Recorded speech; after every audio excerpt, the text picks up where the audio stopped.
Hello everyone, मैं हूं आदर्श कुपौत। Start करते हैं आज का लेक्चर। आज का लेक्चर होने वाला है हमारा अभिकरण के ऊपर। अब अभिकरण इस लेक्चर को स्टार्ट करने से पहले मैं आपको बता दूं कि ये हमारा 6th लेक्चर होने वाला है कॉन्ट्रैक्ट 2 की सीरीज का। कॉन्ट्रैक्ट 2 के ऊपर हमारी जो सीरीज चलती आ रही है उसी का ये 6th पार्ट है। इससे पहले 5 टॉपिक पर मैं वीडियो बना चुका हूँ और उन्हीं वीडियो में सारे ही फ्री नोट्स भी मैंने अवेलेबल कराए थे। तो अगर अभी तक आपने वो वीडियो नहीं देखी तो ये आई बटन में आपको लिंक मिल जाएगा, आप जाकर के देख सकते हैं। अब स्टार्ट करते हैं आज के टॉपिक के ऊपर। आज का टॉपिक होने वाला हमारा अभिकरण। अभिकरण यानी कि एजेंसी। ये एक थोड़ा सा लेंथी टॉपिक है और थोड़ा सा घुमा हुआ टॉपिक है। कई बच्चों को आसानी से एक ही बार में समझ में आ जाता है, कुछ को एक बार में ये समझ में नहीं आता। मैं कोशिश करूंगा कि इस टॉपिक को आपको बहुत अच्छे से समझाने की प्रयास करूं। अब आज के इस टॉपिक में हम देखने वाले कि अभिकरण क्या होता है, क्योंकि ये एक बड़ा टॉपिक है तो इसमें कई सारे क्वेश्चन बनते हैं। तो हो सकता है ये वीडियो में 2 पार्ट में लाऊं, लेकिन एक बार मैं आपको बता देता हूं कि अभी वाले इस पार्ट में मैं आपको क्या क्या पढ़ाने वाला हूं। सबसे पहले तो हम देखेंगे कि अभिकरण होता क्या है, अभिकरण किसे कहते हैं, इसकी परिभाषा कहाँ दे रखी है भारतीय अधिनियम में, भारतीय संविदा अधिनियम में इसकी परिभाषा कहाँ दे रखी है। इसके साथ ही अभिकरण के अंदर अभिकर्ता किसे कहते हैं, मालिक किसे कहते हैं, अभिकरण किसे कहते हैं, अभिकरण की संविदा किसे कहते हैं, इसको इसके जो इंपॉर्टेंट केस है, केस लॉज है, उन केस लॉज को भी हम देखते हुए चलेंगे। इसके साथ ही ये अभिकरण की जो संविदा है किस सूत्र पर काम करती है, इस सूत्र को भी हम अच्छे से देखने वाले हैं और इस सूत्र का क्या मतलब होता है वो भी हम देखेंगे। इसके साथ ही इसके क्या क्या आवश्यक तत्व हैं उन्हें भी देखेंगे। इसके गठन की कौन कौन सी रीतियां हैं, किन प्रकार से इसका गठन किया जा सकता है, और सबसे इंपॉर्टेंट क्वेश्चन कि क्या अभिकरण की संविदा में प्रतिफल का होना आवश्यक है या नहीं है, इस क्वेश्चन को भी आज की हम इस वीडियो में देखते हुए चलेंगे। इस वीडियो के भी फ्री नोट्स कैसे डाउनलोड करने में आपको वीडियो के एंड में बता दूंगा। पहले हम पढ़ना स्टार्ट करते हैं। मैं हूं आदर्श कुपौत। अब बात करें अभिकरण की या एजेंसी की, तो अभिकरण या एजेंसी को भारतीय संविदा अधिनियम की सेक्शन 182, इंडियन कॉन्ट्रैक्ट एक्ट 1872 के सेक्शन 182 में इसकी परिभाषा दे रखी है। लेकिन अभिकरण के अंदर यानी कि इस संविदा के अंदर सिर्फ अभिकर्ता और मालिक शब्द की परिभाषा दे रखी है। अभिकरण की और अभिकरण की संविदा की परिभाषा नहीं दे रखी है। यानी कि अभिकरण शब्द जो है, एक्चुअल जो अभिकरण शब्द है, उस शब्द की ही परिभाषा इस अधिनियम में कहीं नहीं दे रखी है। ना अभिकरण की दे रखी है, ना अभिकरण के संविदा की परिभाषा कहीं दे रखी है। इस पूरे एक्ट में सिर्फ अभिकर्ता की और मालिक शब्द की ही परिभाषा दे रखी है। अब बुक के हिसाब से पढ़ने से पहले मैं आपको एक बार अपनी लैंग्वेज में, आम भाषा में समझा देना चाहता हूं, ताकि ये टॉपिक आपको बहुत अच्छे से क्लियर हो जाए। एक बार आप आसान भाषा में, जो आम बोलचाल की हमारी भाषा होती है, उस भाषा में किसी भी टॉपिक को आप समझ लेते हैं तो वो उसको आप बुक से जब पढ़ते हैं तो आप अच्छे से कनेक्ट कर पाते हैं। इसीलिए हम बुक को एक बार साइड रख के मैं आपको आसान भाषा में समझा देता हूँ। भाई, अभिकरण की संविदा को आसान भाषा में या जनरली हम एजेंसी की संविदा भी कहते हैं। एजेंसी क्या होती है भाई, किसी भी व्यापार के लिए, किसी व्यापार के विस्तार के लिए, किसी व्यापार को बढ़ाने के लिए कोई एक व्यक्ति काफी नहीं होता है। कोई एक व्यक्ति ही उस व्यापार को बढ़ा नहीं सकता, उसे टीम की जरूरत होती है, उसे लोगों की जरूरत होती है। तो कई बार एक व्यक्ति अपने स्थान पर, यानी कि मेरे खुद के स्थान पर मैं किसी और को काम करने के लिए रख लेता हूं जो मेरे बिहाफ पे काम करता है। तो ये जो कॉन्ट्रैक्ट होता है ये अभिकरण की संविदा कहलाती है, और जिस व्यक्ति को मैं रखता हूं वो अभिकर्ता कहलाता है। अब मैं इसे आपको एक एग्जाम्पल से समझा देता हूँ। मान लीजिए मैंने कोई कंपनी खोली, उस कंपनी में मैं ये मार्कर बनाता हूँ और मार्कर बेचता हूँ। अब मेरी कंपनी बहुत सारे देशों में फैल गई, बहुत सारे देशों में मेरी कंपनी हो गई। अब उस कंपनी में मैं कोई मार्कर बेचता हूँ तो हर देश में अगर इस मार्कर के खरीदार है तो हर देश में जा करके मैं पर्सनली अपने जो डीलर हैं या पर्सनली जो अपने क्लाइंट है उनसे बात नहीं कर सकता, क्योंकि एक देश में जाने पर दूसरे देश के क्लाइंट अधूरे रह जाएंगे, दूसरे देश में जाने पर तीसरे देश के अधूरे रह जाएंगे। तो ऐसी स्थिति में कोई भी व्यक्ति या कोई भी व्यापार करने वाला व्यक्ति क्या करता है कि वो अपने एजेंट नियुक्त कर देता है। एजेंट क्या करते हैं कि उस मालिक के बिहाफ पे जाकर के उस मालिक के स्थान पर मालिक की ओर से कोई भी ट्रांजेक्शन करते हैं या कोई भी व्यापार व्यवहार की बात करते हैं, कोई भी कार्य करते हैं जो कार्य किसके बिहाफ पे होता है, मालिक के बिहाफ पे होता है। मान लीजिए जैसे एप्पल कंपनी है, एप्पल कंपनी मोबाइल बनाती है, तो एप्पल कंपनी के हर देश में मोबाइल बिकते हैं। अब टिम कुक जो एप्पल के मालिक है वो हर देश में जाकर के अलग अलग मोबाइल तो नहीं बेच सकते, तो उन्होंने क्या कर रखा है, हर देश में अपने स्टोर खोल रखे और उन स्टोर्स पर अपने अभिकर्ता यानी कि अपने एजेंट बिठा रखे। वो एजेंट टिम कुक के बिहाफ पे यानी कि मालिक, कंपनी के मालिक के बिहाफ पे मोबाइल को सेल करते हैं और उनसे जो भी आय प्राप्त होती है वो मालिक की होती है। तो जो अभिकर्ता होते हैं, अभिकर्ता यानी कि जिनको रखा जाता है मालिक के बिहाफ पे काम करने वाले व्यक्ति, उन्हें अभिकर्ता कहा जाता है। और जिस व्यक्ति के लिए वे काम करते हैं उस व्यक्ति को मालिक कहा जाता है। तो ये हो गया मैंने साधारण भाषा में। अब इसकी परिभाषा जो है 1870 इंडियन कॉन्ट्रैक्ट एक्ट 1872 के सेक्शन 182 में दे रखी है। किस किस की? अभिकर्ता की और मालिक की परिभाषा। अब अभिकरण की संविदा में सामान्यतः इसका प्रयोग व्यापार के विस्तार के लिए ही किया जाता है, जिसमें मैंने आपको दोनों शब्दों के मतलब बता दिए कि भाई अभिकर्ता वो व्यक्ति होता है जो किसी एक व्यक्ति के स्थान पर काम करता है, यानी कि मेरे स्थान पर कोई दूसरा व्यक्ति मेरा काम करता है, वो अभिकर्ता कहलाता है। और जिसके लिए काम करता है, यानी कि मेरे लिए अगर कोई काम कर रहा है तो मैं मालिक हुआ, उस व्यक्ति के लिए मैं मालिक होऊंगा।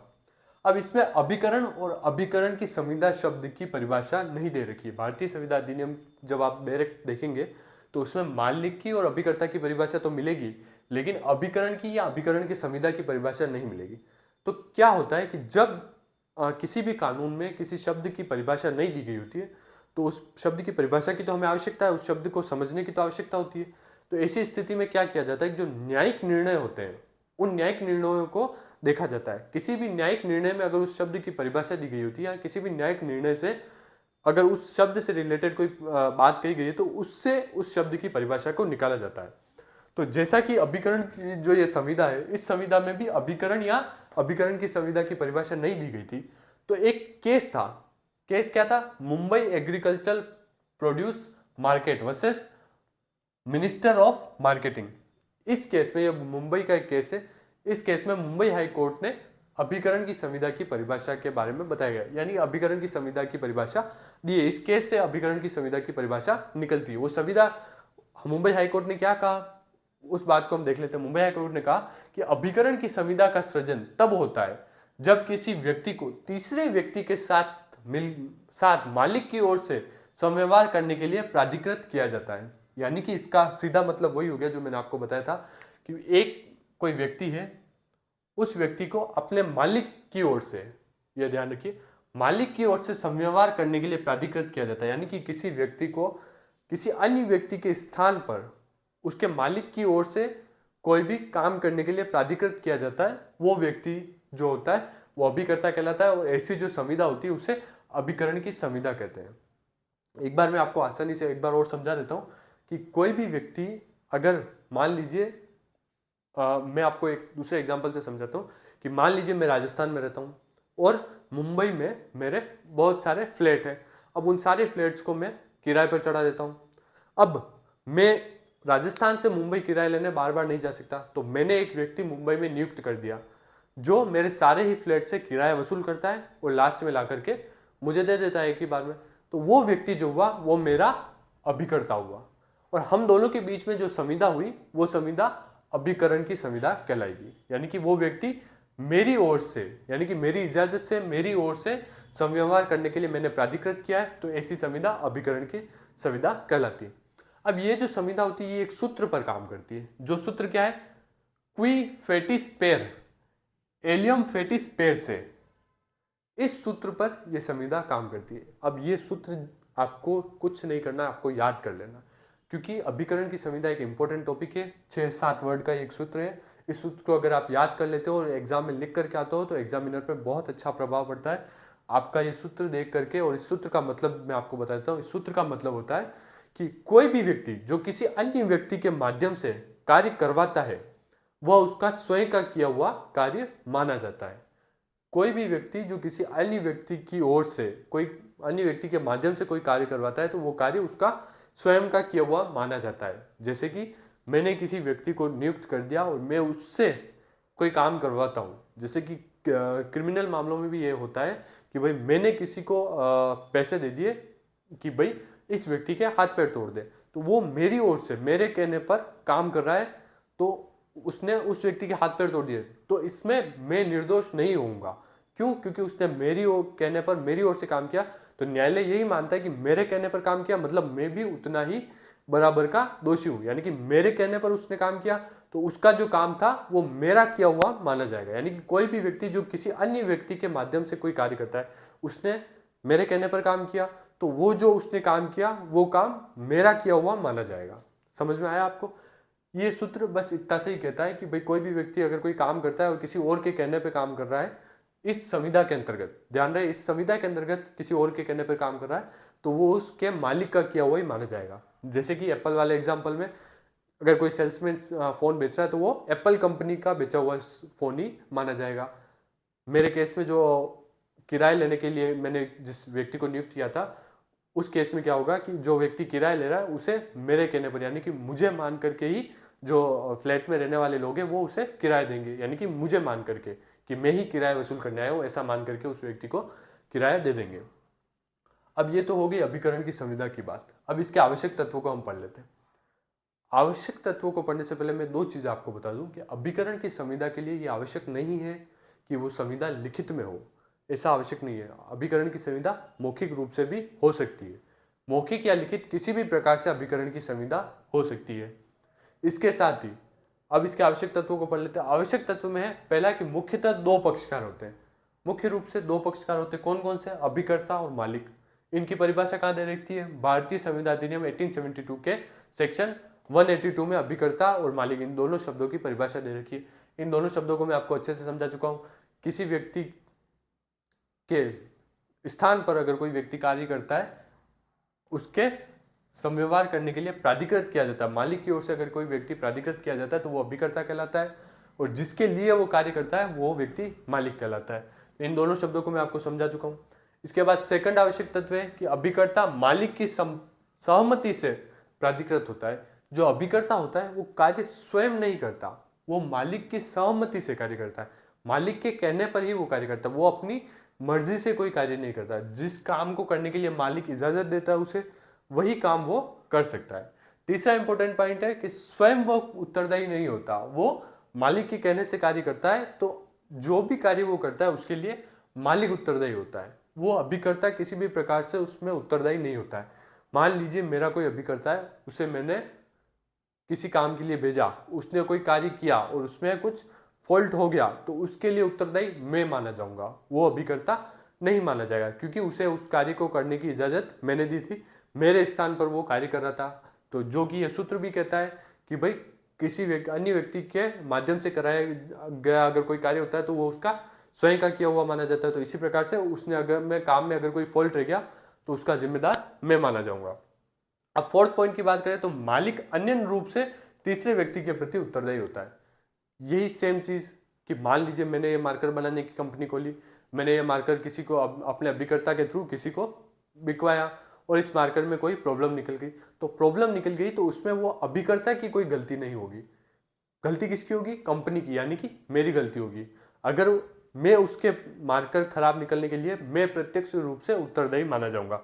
मालिक अन्य रूप से तीसरे व्यक्ति के प्रति उत्तरदायी होगा। मैंने डायरेक्ट उस व्यक्ति को मार्कर नहीं बेचा, मेरे अभिकर्ता के थ्रू मैंने उस व्यक्ति को मार्कर बेचा, लेकिन अगर इसमें कोई खराबी निकल जाती है, इसमें कोई भी गड़बड़ होती है, तो मैं तीसरे व्यक्ति के प्रति स्वयं अन्य रूप से उत्तरदायी माना जाऊंगा और मुझे ही उसकी जिम्मेदारी लेनी होगी। तो ये तो हो गए इसके चारों इंपॉर्टेंट पॉइंट। अब बात करें गठन की रीतियां। गठन की रीतियां सेक्शन 186 में, भारतीय संविदा अधिनियम के सेक्शन 186 में गठन की दो रीतियां दे रखी है। एक तो है अभिव्यक्त रूप से और दूसरा है विवक्षित रूप से। इन दोनों को भी मैं बहुत आसानी से आपको समझा देता हूँ। अभिव्यक्त रूप से वो संविदा होती है जैसे कि मान लीजिए मेरे मुंबई में फ्लैट थे, मैंने किसी एक व्यक्ति के साथ कॉन्ट्रैक्ट किया, लिखित कॉन्ट्रैक्ट किया और उस व्यक्ति को हायर किया कि भाई मेरे इन सारी फ्लैट से तू किराया वसूल करेगा और किराया ला करके मुझे दे देगा। तो जो ये लिखित कॉन्ट्रैक्ट हुआ उस व्यक्ति के और मेरे बीच में, ये कॉन्ट्रैक्ट के बेस पे अगर मैंने कोई संविदा की है, अभिकरण की संविदा की है, तो वो अभिव्यक्त रूप से की गई संविदा कहलाएगी। अब बात करें विवक्षित रूप से की गई संविदा, तो विवक्षित रूप से की गई संविदा क्या होती है कि इस तरह से कॉन्ट्रैक्ट के थ्रू नहीं होती। मान लीजिए कोई एक दुकान वाला है, किराना की दुकान वाला है, उस किराना की दुकान में 2-3 नौकर काम करते हैं। अब जो मालिक है उसकी 2-3 किराने की दुकान है, तो वो कभी इस दुकान में, कभी उस दुकान में, कभी उस दुकान में रहता है। अब मान लीजिए एक मालिक है और उसकी 3 किराने की दुकान है, वो कभी इस दुकान में, कभी इधर और कभी इधर रहता है, और तीनों में उसके विश्वास पात्र नौकर काम करते हैं, जो कि उसके मालिक के कहने पर ही, जब इन दुकानों में, तीनों दुकानों में सामान खत्म हो जाता है, तो जब सामान बेचने वाला व्यक्ति आता है तो वो उनसे सामान खरीद लेते। कौन? जो नौकर है वो उनसे सामान खरीद लेते और मालिक के इन दुकान के पैसे से ही उसे पैसे दे देते और उससे दुकान के लिए सामान खरीद लेते। तो ऐसे में मालिक का प्रत्यक्ष रूप से मालिक सामान नहीं खरीद रहा है, लेकिन उसके नौकर अप्रत्यक्ष रूप से काम कर रहे हैं। तो ऐसा ही माना जाता है कि वो काम मालिक कर रहा है और वो नौकर नहीं कर रहे। इसमें मालिक की सहमति अवश्य रूप से होती है, यानी कि मालिक के ध्यान में होता है, मालिक को पता होता है कि उसके नौकर उसके स्थान पर जो है सामान खरीद रहे हैं। तो ऐसी स्थिति में क्या होगा कि ऐसी संविदा जो होगी वो विवक्षित रूप से संविदा होगी, यानी कि कुल मिलाकर के अगर कोई एग्रीमेंट करके या मालिक सामने से जाकर के किसी व्यक्ति को रख रहा है कि मेरे स्थान पर तू ये काम कर दे, तो वो अभिव्यक्त रूप से की गई संविदा कहलाती है।